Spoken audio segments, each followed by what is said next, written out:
orang yang benar salatnya kata Al-Quran, salat yang dikerjakan pasti berdampak pada ketenangan jiwanya. Tenang. Quran surah ke-20 Taha ayat ke-14. Wa aqimis salata lidzikri. Tunaikan salat sebagai zikir kepadaku kata Allah. Ya. Zikir itu banyak di Quran. Banyak. Ba'da salat kita zikir. Sunnahnya zikir ada di Quran surah ke-4 ayat 103, posisi paling kanan sebelah atas. Fa idza qadaytumus salata fadhkurullaha. Maka jika telah tuntas Anda tunaikan salat, segera zikir kepada Allah. Ada kalimat diajarkan oleh Rasulullah SAW. Baca Al-Quran itu zikir, karena Al-Quran sendiri disebut dengan zikir. Quran surah 15 ayat 9, posisi paling kanan di pertengahan. Inna nahnu nazzalna dzikra wa inna lahu lahafizun. Kami telah turunkan Al-Quran sebagai zikir. Jadi kalau antum sedang baca Al-Quran, itu sedang berzikir.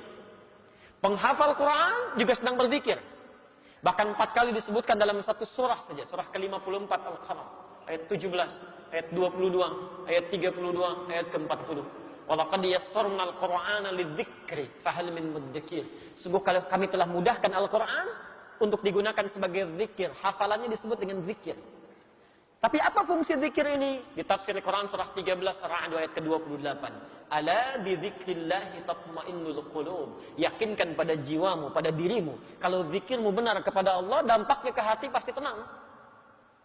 Ini rumus di Quran. Antum kalau sedang kurang tenang, zikir. Di kantor sedang tidak tenang, di rumah tangga, wudu, ambil wudu, buka mushaf, baca Quran. Solusi belum datang, tapi minimal hati Anda tenang.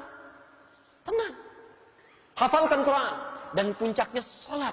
Kenapa sholat disebut puncak zikir? Karena sholat itu bisa menghimpun semua jenis zikir.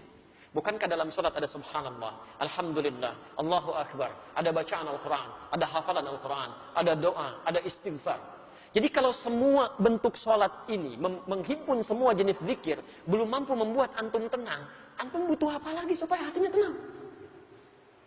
Sholat itu jangankan ibadahnya, tempatnya saja. Masjid tempat sholat itu dijamin di Quran menghadirkan ketenangan. Nggak ada tempat paling tenang di muka bumi kecuali masjid itu. Termasuk di kantor. Nggak percaya silahkan. Sedang capek kerja macam-macam masuk ke masjid. Duduk setelah tahiyatul masjid. Tiba-tiba nggak kerasa kipas muter. Tenang. Plak, tidur aja gitu. Saya pernah ke Tokyo itu. Dan diajak ke Gunma. Ini nyata. Bertemu dengan ustadz dan komunitas di sana, cerita, Ustadz, sedisiplin-disiplinnya di sini, tapi ketenangan itu tidak mudah untuk didapatkan.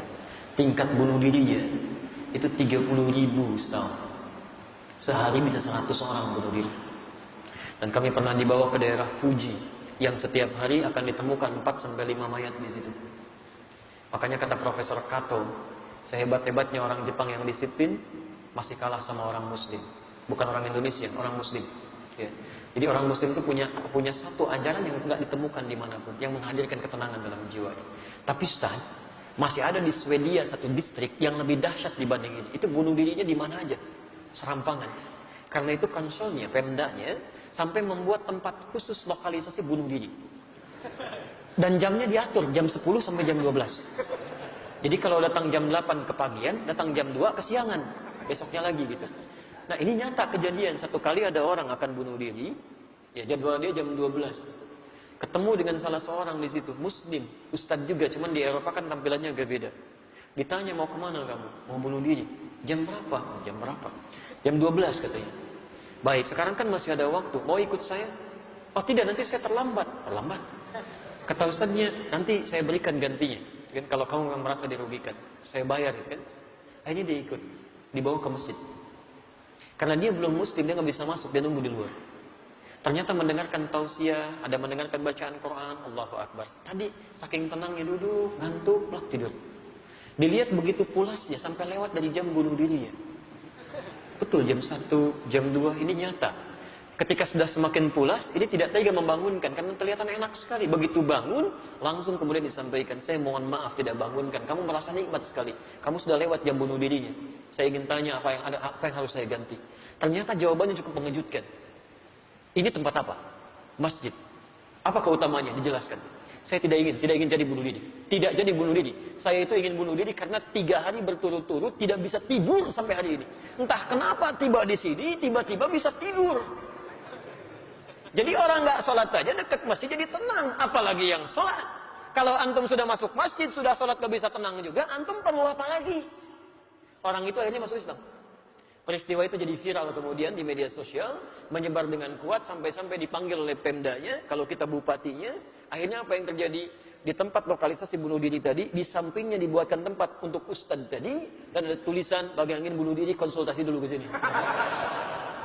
Itu nyata gitu. Jadi kita punya teorinya, kenapa nggak kita maksimalkan? Kalau tiap hari Anda belum tenang, nggak nyaman hati, yang paling aneh itu pada urusan orang lain, Anda yang jadi nggak tenang. Yang punya masalah orang lain, kenapa Anda yang ribut dalam statusnya? Berselisih satu dengan yang lainnya.